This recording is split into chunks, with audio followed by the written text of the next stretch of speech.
Welcome back, everyone, to the start of a new series. Today, we travel back upon the Great Lake of Manipur, also known as the Loktak Lake. The name of Loktak derives from the Manipuri Meitei language, where Lok means stream and Tak means end. Putting it together, it means the end of the stream, which refers to the location of the lake where multiple streams of water all fall into. And the Loktak is one of the biggest lakes in the northeast of India. And it's one of the world's only living lake where people live on the surface of the water.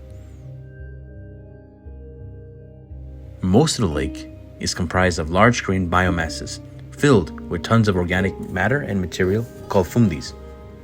These fumdis can be used for various purposes on the Loktak Lake and support a large variety of flora and fauna on the lake's ecosystem. But underneath the lake and the fumdis are a large variety of freshwater endemic species, native just to the lake of Loktak. And settlements on top of the fumdis are also very prominent around the lake, where at least thousands of people have inhabited the lake for their own floating lands of mass. One of the biggest collections of fumdis is the Kaibulamjao National Park, one of the only national floating parks in the entire world. This place is filled with centuries-old fumdis and biomasses where it hosts and conserves an endangered species of deer called the Sangai. But we'll talk about this for another special place on another episode. Life on the lake is swell, and it can be interesting as to what you can see for many first-timers. I remember long ago, I traveled onto this lake in search of adventure in the sunset. I'd witnessed something of a spectacle in my eyes.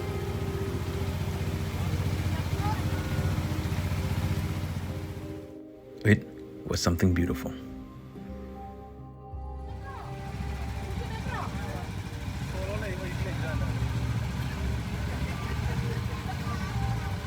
We visited a local cafe on the lake and experienced many hours in the day of how it was like for people to live on the lake. Many places like this exist throughout the lake for many tourists and visitors.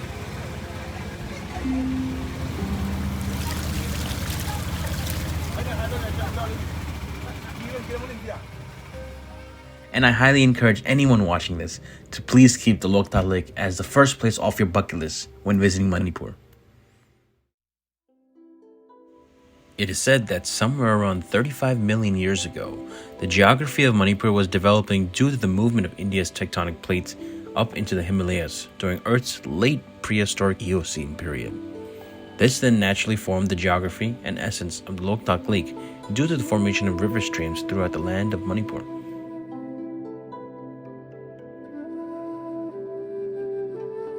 But the people of the lake who live and use the surrounding wetlands are commonly known for many agricultural and fishing settlements.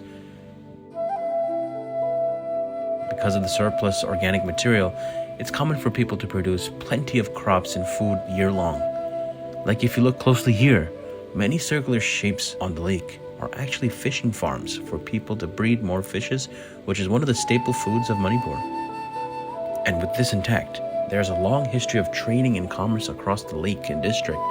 Alongside trading, the Loktak Lake is also a golden spot for tourism and serves as a transportation hub to other parts of the community in the region.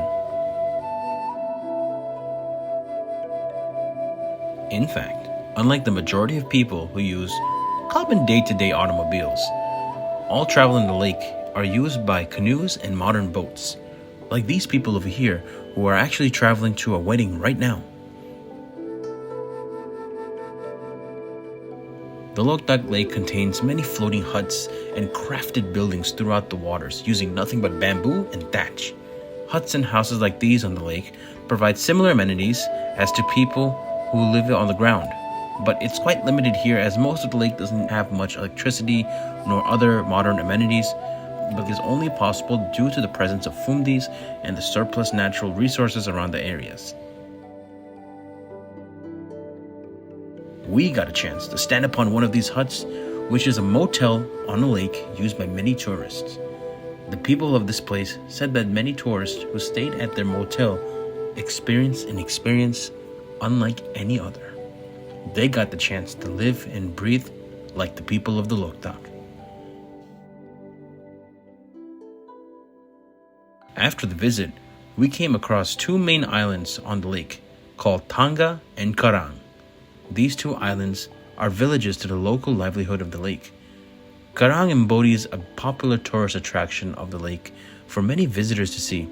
Similarly, with Tanga, there are many docks for boats that surround this island for people outside the lake to enter into, and many views of high points up in the high areas of the islands are there to catch glimpses of the lake.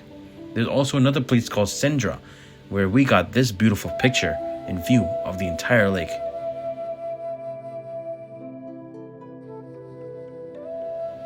Well, those are definitely spots you'd like to visit on your destination list in Loktak. But while we were drifting on the lake, we came across a fish farm where tons of people were reeling in pounds of fish from under the lake. Fishes from the size of a finger all the way to the size of a brick. But folks, that's an episode for another day.